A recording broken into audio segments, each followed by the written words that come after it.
Thank you once again for joining me on another fantastic edition of Spotlight with DJ Mascot. And today is going to be mind-blowing as usual. Guess what? We'll be discussing something different today. Yes, we've been hearing a whole lot with regards to one artist saying, don't call me an Afrobeat artist. Another one saying, oh, I'm not doing Afrobeat, I'm doing Afrofusion. Another one saying, oh, I don't do this, I don't do that. All what you guys are saying is an illusion and all that. Today, that is what we are going to be discussing. And on the show with me, I have a music enthusiast. Trust me, you're going to enjoy every bit of his words, every bit of his statement, every bit of his recommendation. Don't forget to subscribe in case you're yet to subscribe. Don't forget to comment. Don't forget to like and share. I'll be right back shortly.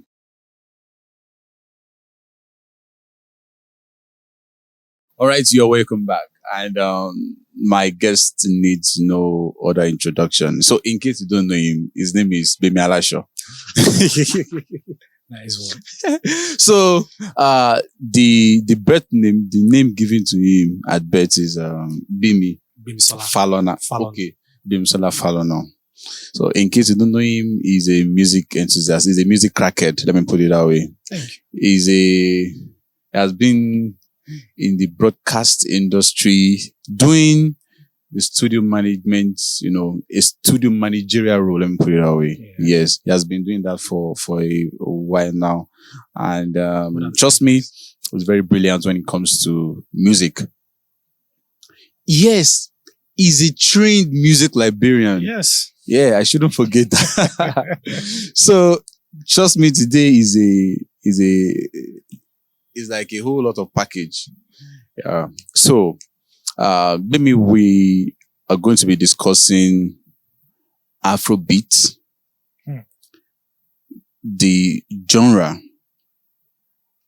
We're going to be discussing the birth of the word Afrobeat. The word Afrobeat with the S. Where did it emanate from? Before we talk about the Afrobeat with the S, what is Afrobeat? They will be able to now know what Afrobeat with the S is. Okay. Because if you don't know the intent of something, abuse is inevitable. So Afrobeat, like I said, is a genre of music that was created by Fela Anikulapo Kuti. The beat pattern of it was made popular or was defined by his drummer, Tony Allen, yeah. which is the 2-kick style and a steady snare. Good. He uses percussion and it is very jazzy because he uses a whole lot of horns. He's heavy on the horns. He's heavy on the strings, but more on the piano, grand piano. He uses piano, plays in some minor keys. So he's very jazzy and he sings conscious music. So, yeah, that's true. So it's a blend of high life, jazz, local percussion with rhythmic kind of chanting, local chanting, while delivering a conscious music pattern. That is Afrobeat. And people that do it, I'm sorry to say this, are mostly his family members. Seun Kuti, Femi Kuti. Then there are some other people that do something that is related to it. People like Lagbaja. Lagbaja does something similar. Buga. From the history of Afrobeats, from the history of hip hop and contemporary music I've given to you, I forgot putting this lady too there. Where them sing. Okay. 91, 92, she did Allen Avenue. It was a rap song, pure rap song on a Fela beat. Not a beat like Fela, a sampled Fela beat. She had to go to Kalakuta to get clearance that, Baba, I won't use the beat of your song and I will sing on it. Then heavy hip hop vibe, then rap. Afrobeat with an S, like we have now. Before I jump on it, let's talk about the new guys. Let's talk about Wizkid. Okay. Let's talk about Banky W. You were about saying something about one DJ Abanti. Okay. You just really want to know who coined the name. So the person that coined the name was DJ Abanti. He's a Ghanaian. He lives in the UK. He works with BBC. So BBC wanted him to start playing African music, not just Nigerian music.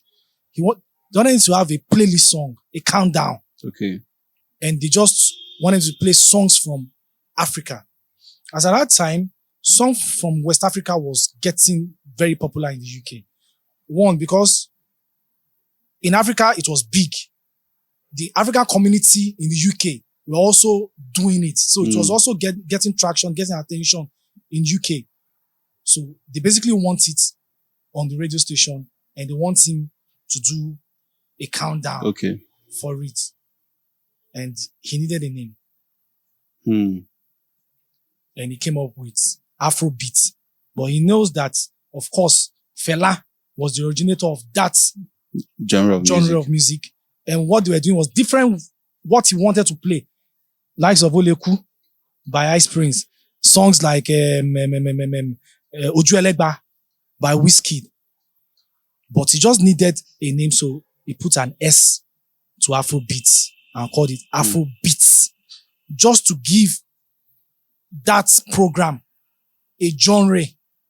Songs coming from Africa. But I have an issue with that. I have a very big issue with that. I think that's the genesis of the problem Wizkid was ranting about, are fighting against now. Well, would I say Burna Boy is fighting against it? Yes, there was a time Burna Boy said he's not an Afrobeat artist that is into Afrofusion. Yes. But if I would ask you, when he had issues with Coachella, and Coachella wrote his name on their bill of artists to perform, he was very vocal about it. In fact, he said he wasn't going for the show until they changed his name from being written in a small, tiny letter font to a bigger one.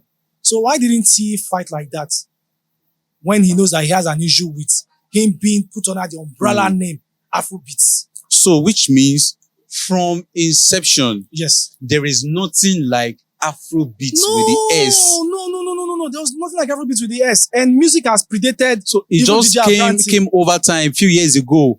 By a UK DJ just trying to give songs from Africa a name because of his show. So you ask me. I think we've been able to crack out where the Afrobeats with an S came from and why it came about. Because now, I won't lie to you, most of the new generation. The new generation artists, if you ask them what they'll say, I'm an Afrobeat artist. Go and check their bio on Instagram, on YouTube, everything. Afrobeat artist. Then we should have asked them that. So what was Two-Face doing when he started? The Two-Face that they are even regarding to as their baba, the grandfather of the genre. Yes. So what was he doing? Mind you, we had been getting awards prior to that time. There was Mobile Awards. There was MTV-based awards. And there was our own award too, which is a Hip TV award that now turned to Eddies. So what was the category? It was rap, best rap artist, best R&B artist, pop. Best pop artist, best alternative song artist. So there was nothing like best Afrobeat artist. No, anybody can prove me wrong. All right, the word Afrobeat is just an illusion. Not really. For me, yes, it's an illusion. But to be frank, I think it's a word that came out of necessity. So the way we have the likes of Usher, the likes of Jason Derulo, the likes of those guys doing. God bless you. Let me stop you there. Usher, his style of dance, his look, and that of P-Square. Any difference? Look at the dance style. The way they were doing their rap, we're doing our own rap as well. Yes. The way they were doing R&B. Yes. We're doing R&B. So we had So people like LD called himself a rap artist, a Nigerian rapper. MI called himself a rapper. Not Afrobeat. No, and this was not only exclusive to Nigerians. When you go to South Africa, because other African countries too were doing this, as in they are influenced by the hip hop culture, by the R&B style of music. So when you go to South Africa and you see people like Casper will say, I'm a rapper. He will say, I'm an hip hop artist. They live the life, the lifestyle, because hip hop is actually a lifestyle. Yeah. And that's what they do. So even now, if you reach across to Casper, because I've seen his interview when he came to Yankee, I think it was on, I've forgotten the radio station, and they were asking him that, is he also an Afrobeat artist? He said, no. So what do you do? He said, I do kwaito, I do hip hop, I'm a rapper. There's one of their artists too, Donald. If you check his bio, Donald will say, I do kwaito, I do house music, and I do R&B. So now Wizkid can justify his rants, the recent rants. When Wizkid came looking out, at this whole thing, it is justifiable. well, I And won't. considering the fact that the way they categorize everything coming from Africa as Afrobeats, they are not privileged to be nominated distinct. Yes. Oh, you haven't alongside. you are going very far. Okay. Now, when you mention Wizkid, his first song was actually a cover. Yes, foreign song. yes. Now, his style of singing was similar to that of Wande Cole. Yeah. Wande Cole's style of singing and Sean Kingston, what's the difference? Wande Cole's style of singing and that of T-Pain, no similarities. And when Wande Cole was singing in his album M2M, you had soul songs, you had ballads, you had R&B songs, then you had the normal local song. And I think the question should be, at what point did our artists started mixing things up? That we can't say, oh, you are purely a rapper. I was heading to that place. All right. Yes. But as you brought it up now, so when was that Mix that turning point from, we can't actually distinct between if you are doing a rap or you are doing R&B? Because at the point you would see, okay, now looking at the arrangements. So the funny thing is this: Plantation Boys, the name and the song was by Bonnie M. Bonnie M actually had a song titled Plantation Boys. And the progression of that song, the pattern of that song is similar to the one Plantation Boys, Two-Face, and Blackface. So it's like still a cover. Yes, a cover, and they even took his name. Of The name of the title, song. yes, by Bonnie M, and turned it to their own name. Now, back to your question, which is, at what point was this blend? The truth of the matter is that almost every artist at a point had to shift from their own genre of song to do other song, other type of genre. But they'll be known for something. Artists from the inception of Nigerian music had been blending right from time. They could be known for a particular genre of music, but they blend, they mix things together. So you can't actually say, oh, this is exactly what they are doing. We had, just the way they are doing Afropiano now. Yes. Mixing. In fact, we can even call it Afropiano because what Ashake is doing is actually a mix of. Because even the Juju? name Afropiano itself is still wrong, because it's like we are moving from one particular problem to another problem. Because we are still trying to sort eliminate one. And the name, the word Afrobeats. We are still adding to it. See, I would say the shift came because sincerely, why wasn't Ayo Anima Shaun, Hip TV, having problem categorizing the songs when he wants to give awards? He wasn't having an issue now. Yes. Because there was categories then. Yes. You get. He puts people like Simi and Simi's husband, Adekunle Gold, under alternative. Just the way we have guys doing alternative in the West. Yes. And what Wizkid is trying to do now is, okay, if you don't call me an Afrobeat artist, Yes, so during Grammy, I can be put head to head with the likes of Kendrick Lamar, Yes. with the likes of, Yes. the Western guys. Yes. Because look at the song he did with Thames, Essence. Yes. Essence is a pure R&B song. R&B song. Look at the song this lady did. Make Me Swear, Tyler. Tyler, yeah. That's a pure R&B song. But they won't. But they put Tyler. Yes. Tyler got a Grammy under Afrobeats. Do you know why? Because Nigerians, I would say that West Africans, especially Nigerians, mixing things together. Because what would you say Rema is doing? You could actually get a Caribbean feel from Rema. You could get an Indian feel from Rema. You could just get a whole lot of fusion from Rema. The fusion of our music made it another sound and now made it very attractive to those people over there. And they had to protect themselves. Because by the time they put us on their Hot 100 Billboard chart, because of the volume of listenership and the numbers we were doing, we were displacing their artists. Very true. So they had to give us our own Category. charts. Yes, our own category. Just to protect themselves. So I would say this Afrobeats, it was chanced. It was out of necessity. Abranti had to do it. But the Western guys had to protect themselves and keep it up. Yes. Selling the Afrobeats narrative to us. Yes, back because to us. we were not selling the old Afrobeat. They were selling it to us. Yes. The guys that did it were outside Nigeria. Wizkid wasn't calling himself an Afrobeat artist when he did Ojo Elegba. Wasn't calling himself an artist when he did Pakurumo. But when they go to US, when they go to UK, they label them Afrobeat artists. Not until Abrante. Because that's one thing you must get right. But Wizkid, wait, before the Abrante guy did what, he did then, yes. Were we nominated?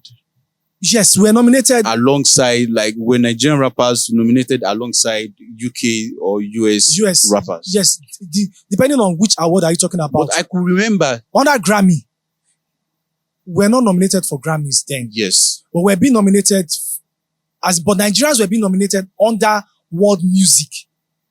And we've had Nigerian artists get nominated under that category. We've had King Sunny Ade. We've had Fela Anikulapo. No, Fela. Did Fela ever had a nomination? But Seun. Yes. Seun had a nomination. Yes. Under that category. Sunny Ade actually got a Grammy. Yeah. Under that category. Angelique Kidjo got nominated and got Grammy Awards under that category, which is world music. That's why they put the likes of Salif Keita under. You get. But had they put any hip hop artists under it? No. The only award that has a category for hip hop artists was BET. BET had a category.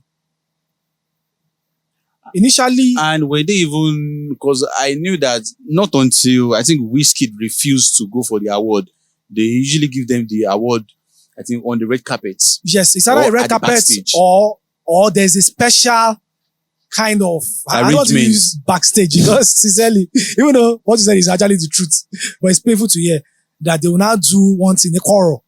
So let us put in quotes, there's a special arrangement for those awards. Most times those awards are not even shown live. It's already pre-recorded. Are they even published? I don't even know. But I guess they just did that because we're actually making waves. And not knowing that to recognize the movement. Not knowing that movement was going to be a very big movement. Now that big movement is what we have now. Now they are curtailing us. Because they put a limit to it. You mentioned one important thing, which is why can't Wizkid, because I've listened to his last album now, his latest album. Yes. He has some very nice R&B songs. Yes. Yes. Everything is labeled Afrobeats. So no matter how good those songs do, in comparison with other R&B songs by other R&B artists from the West, his song won't be able to compete with them because there have been an umbrella. There's a limit, which is the Afrobeats. But I can't blame those people that did it because while the Afrobeat thing was on, none of those artists talked. Wizkid was only complaining Burna Boy was only complaining, but was getting shows under that category. He was getting bookings under that category. He was getting interview under that category. Yes, Americans and people in the diaspora needed to categorize the song they are hearing from West Africa. They needed a name. But that name could have come from the name you were calling yourself before. You were a hip-hop artist. So why don't you maintain that standard and tell them, I'm a hip-hop artist. Now we have people doing traditional religion. Ifa. There are Ifa worshippers as Ifa worshippers in Cuba. Ifa worshippers in Brazil. They still call themselves Ifa worshippers. Not Brazil Ifa worshippers. No, they call themselves Ifa worshippers. They like the fact that even the language they are using has been corrupted. If you don't put your ears to the ground, you will never know that they are speaking Yoruba. You never know that they are making incantations in Yoruba. Because, of course, over time, distance and everything has made the influence of Yoruba to be a bit corrupted. So it's not like a dialect over there. But yeah, they still maintain the fact that they are doing Ifa worship. The name Afrobeats and S by DJ Abranti came as a result of necessity. He needed to he needed to give the genre of music coming from West Africa that was getting popular in UK a name for his show, and people ran off with it. Oyinbo people ran off with it, and we allowed them to run off with it. Yes. While over here, because people will argue with me that, but what name were they calling it before that time? I will ask you, what category was Ayo Anima Shaun giving out his award before that time? Yes, answer me. Yes, that's a response. Yes. That's a response. Answer me. What category, what name was Ayo Mashaun giving awards under before Afrobeats? If you can answer that question, then that was the name those kind of music was called prior to Afrobeat with an S. Even looking at the Afrobeat, you said something earlier that we only have like three artists doing Afrobeats. Yes. Which is Femi Kuti. Yes. Seun Kuti. Yes. And I think Made. Made, yes. Made is doing now. Yes. Which is their family member. Then actually we have Alariwo. Alariwo too does Afro. So looking at the nature of Afrobeats, yes, the consciousness is the key thing. Yes, the message. The message is the key thing. Yes. The instrumentation too. Yes. The sax, the trumpet, yes, the horns, the everything. Kick. The kick. The percussion, the style of percussion. Yeah, so which is we can't even connect it to what someone like Omale is doing. At all. We can't connect it to what CK is doing. At all. And outside, quantity. Yes. But outside, like you're saying, they will say Afrobeat. Afrobeat. And when they say they say Afrobeat and S. And they're like, okay, so what kind of music is that? And they'll tell you it originated from Fela. Fela started it. You are mixing two different things together. And the earlier we make this, as in we show this disparity, we distinct it, the better for us. Yes. Because some new style of music are still cooking up. Trust me. Nigerians are very creative. There are some because now they are taking Caribbean style of music, mixing it with Fuji. Yet they will say it is Afrobeats. If care is not taken, what could have given us gold will still be rambling for maybe like ordinary mineral material. Yes. For it. So now looking at coining from this argument from Wizkid. Yes. Is it now possible we beat the Western guys at what they are doing? Well, the truth matter is now let's say rap. For example, rap. Is it possible we beat the likes of Jay-Z? I'm just saying. Yes. Have you listened to Mode 9? But these guys, these Mode 9 guys that you're talking about, they were looking after the guys from the West. Don't forget that all their early songs were covers from the Western guys. Yes. Then no. Then to be frank and to be balanced, just for history's sake, some of them were very, very original. Some of them, but most of them will said start something with regards to Rugged Man.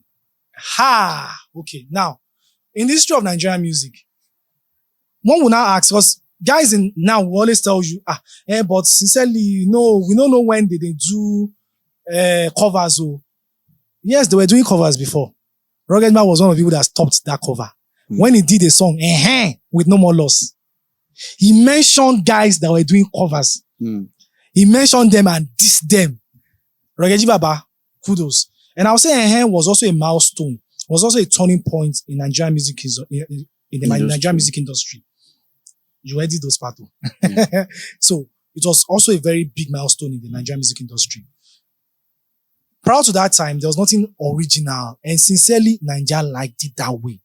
And I can't blame those guys. Those guys were competing. See, mascots, you know what it feels like when a guy that has, there's nothing even like Fruity Loops in 95, 96. Even if there were Fruity Loops, not everybody could get access to it. So you know what it takes for a guy who is just that just had little studio equipment, little exposure to musical production. What it takes for him to be competing with guys from the Western world.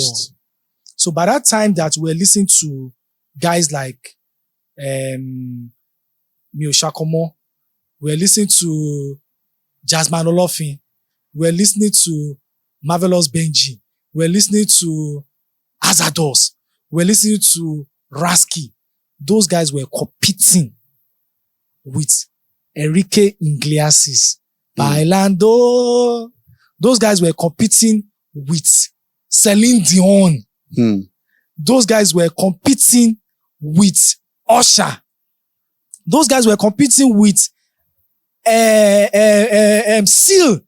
Kiss, as in Kiss from a rose from a grave. They were competing with Shadi Adu, because trust me, we had foreign taste. Nigeria get foreign taste. Radio station were playing 80% foreign songs. And we were consuming it like mad. We loved it. It wasn't shoved down our throats. We requested for it. We wanted it. Every of our parties, that's what we wanted to hear. So even when the likes of Idris Abdulkarim, Remedies, and Plantation Boys were pushing the local content, guys, they were pushing against the tide. They were just 1 in a million. And people were not even looking their side. Now, people, they look their side. I'll even say it. Even people that were promoting them not because they loved them. They were promoting them because they were making money off them. Obi Asika was creating content for Clapperboard and he needed material. Shonaya, which I respect so much, and DJ Abbas were working for Ben TV in UK. They needed content for it. So they were coming to Nigeria and they were forced to start shooting videos for tribesmen. They shot video. Shonaya paid for tribesmen. Shot one of their videos, paid for it. Because they needed the video for content in the UK. So we have to put this in context. So that was why what they need to do to make them relevant was if Celine Dion drop song, I guys do cover. If rapper like Ludacris drop song, Olumentane guys do I catch codes.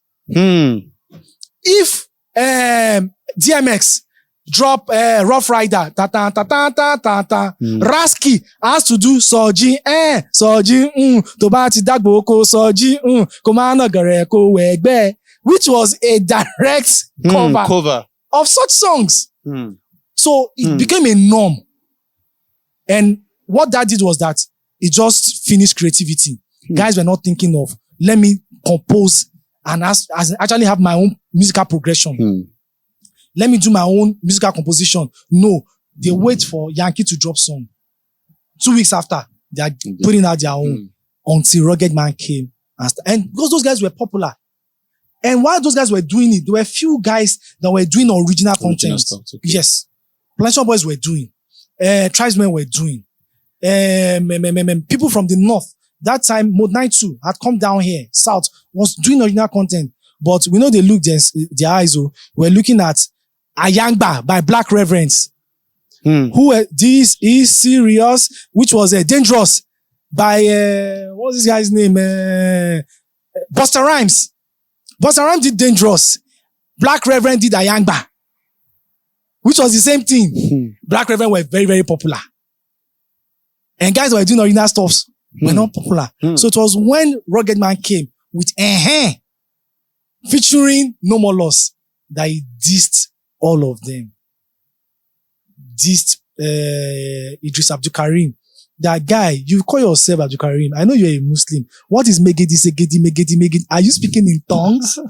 Because that word doesn't have lyrical value, doesn't have meaning. And sincerely, that changed the music industry. Because by that time, Maintain, which most of their songs had been covers, all their hit songs, they were hit songs, were covers of foreign songs.